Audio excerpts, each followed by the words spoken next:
ഓസ്ട്രേലിയയിൽ സ്ഥിരതാമസമാക്കാൻ ശ്രമിക്കുന്നവർക്ക് നിയമസഹായവും മാർഗനിർദ്ദേശങ്ങളും നൽകുന്ന സൗജന്യ ബോധവൽക്കരണ ക്യാമ്പയിന് തുടക്കമായി. ഓസ്ട്രേലിയ ആസ്ഥാനമായ ACET മൈഗ്രേഷൻ ഓസ്ട്രേലിയ എന്ന സ്ഥാപനമാണ് സേവനവുമായി രംഗത്ത് വന്നിരിക്കുന്നത്. മൈഗ്രേഷൻ ഏജന്റ്സ് രജിസ്ട്രേഷൻ അതോറിറ്റിയുടെ അംഗീകാരത്തോടെയാണ് ACET മൈഗ്രേഷൻ ഓസ്ട്രേലിയയുടെ പ്രവർത്തനം. ഓസ്ട്രേലിയൻ ഇമിഗ്രേഷൻ നിയമം അനുസരിച്ച് പ്രവർത്തിക്കാൻ അനുവാദമുള്ള 5 കൺസൾട്ടന്റുമാരുടെ സാന്നിധ്യമാണ് ഇതിനെ വ്യത്യസ്തമാക്കുന്നത്. ഓസ്ട്രേലിയൻ സർക്കാരിന്റെ അംഗീകാരമുള്ള ഇഗ്നൈറ്റ് പൊട്ടൻഷ്യൽ കോർപ്പറേറ്റ് എന്ന NGOയുമായി സഹകരിച്ചാണ് ഇവർ സൗജന്യ ക്ലാസുകൾ നടത്തുന്നത്. നമ്മൾ ഒരിക്കലും ചിന്തിക്കാത്ത ഒരു കാര്യമാണ്, അല്ലെങ്കിൽ നിങ്ങൾക്ക് ഇവിടെയുള്ള ആൾക്കാർക്ക് ഒരിക്കലും അധികം ആക്സസ് കിട്ടാത്ത ഒരു കാര്യമാണ്. ഒരാൾ മൈഗ്രേറ്റ് ചെയ്ത് കഴിഞ്ഞ് ഫസ്റ്റ് ഒരു വർഷം അവരെന്തൊക്കെ ബുദ്ധിമുട്ടുകളിൽ കൂടി അല്ലെങ്കിൽ എന്തൊക്കെ ടഫ് ടൈമിൽ കൂടി ആയിരിക്കും കടന്നു. നമ്മൾ കാണുമ്പോൾ ഒരു വർഷം 2 വർഷം കഴിഞ്ഞാൽ തിരിച്ചു വരുന്നു, എല്ലാവരും ഹാപ്പി എന്നൊരു സിനാരിയാണ്. പക്ഷേ ആരും അവരുടെ സ്ട്രഗിൾ ശരിക്കും പുറത്തു വരത്തില്ല. അപ്പം അതിനെപ്പറ്റിയാണ് നമ്മൾ ഈ പറഞ്ഞ എല്ലാ സപ്പോർട്ടും ചെയ്യുന്നത്. ആൻഡ് ഇനി നമ്മൾ ഈ പ്രോഗ്രാംസ് ഓസ്ട്രേലിയ മൊത്തം സ്പ്രെഡ് ചെയ്യാൻ പോവുകയാണ്. അപ്പോൾ നമ്മൾ ഓസ്ട്രേലിയ വൈഡ് ഗവൺമെൻറ്റിൻ്റെ അപ്രൂവൽ നമുക്ക് കിട്ടി ഈ പ്രോഗ്രാംസ് ഓസ്ട്രേലിയ വൈഡ് സ്പ്രെഡ് ചെയ്യാൻ.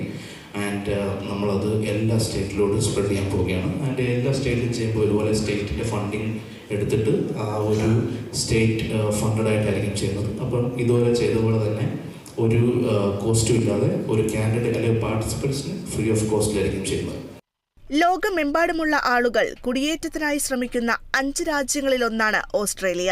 എന്നാൽ ആളുകളുടെ അറിവില്ലായ്മ പലപ്പോഴും ചൂഷണത്തിന് വഴിവെക്കാറുണ്ടെന്ന് ACET migration Australia principal migration consultant Mathews David പറഞ്ഞു.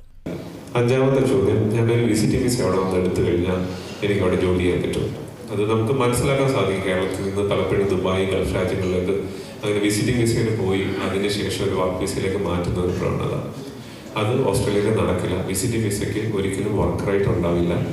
ഇത് തന്നെ പ്രൊമോട്ട് ചെയ്യുന്ന പല ആൾക്കാരും ഇവിടെ ഉണ്ട്. വിസിറ്റിംഗ് വിസയിൽ അവിടെ എടുത്ത് ആളെ കൊണ്ടുവന്ന ശേഷം അവിടെ റെഫ്യൂജി ആയിട്ട്, അതായത് അഭയാർത്ഥി വിസയിലേക്ക് മാറ്റപ്പെടുകയും 5-6 വർഷമൊക്കെ നിന്ന് ജോലി ചെയ്യാമെന്നുള്ളൊരു വാഗ്ദാനം കൊടുത്ത് അങ്ങനെ കുറേ ആൾക്കാർ പറ്റിക്കപ്പെട്ടവിടെ വന്നിട്ടുണ്ട്. ചിലർക്ക് അതുകൊണ്ട് ഗുണമുണ്ട്, 4-5 വർഷം ജോലി ചെയ്ത് പൈസ ഉണ്ടാക്കി തിരിച്ചു വരാം. പക്ഷേ അവിടെ നഷ്ടപ്പെടുന്നത് നമ്മുടെ ഒരു മലയാളി കമ്മ്യൂണിറ്റിയുടെ ഒരു മുഖം വളരെ വികൃതമായി നഷ്ടപ്പെടുന്ന ഒരവസ്ഥയുണ്ട് അവിടെ. കുടിയേറ്റത്തെക്കുറിച്ചുള്ള പരിപൂർണ അറിവ് നൽകി ആളുകളെ സഹായിക്കുന്നതിനാണ് ബോധവൽക്കരണ പരിപാടി സംഘടിപ്പിക്കുന്നത്. കേരളത്തിൽ കൊച്ചിയിലും തിരുവനന്തപുരത്തുമാണ് ACET മൈഗ്രേഷൻ ഓസ്ട്രേലിയയ്ക്ക് ബ്രാഞ്ചുകളുള്ളത്. Kerala vision news, Kochi.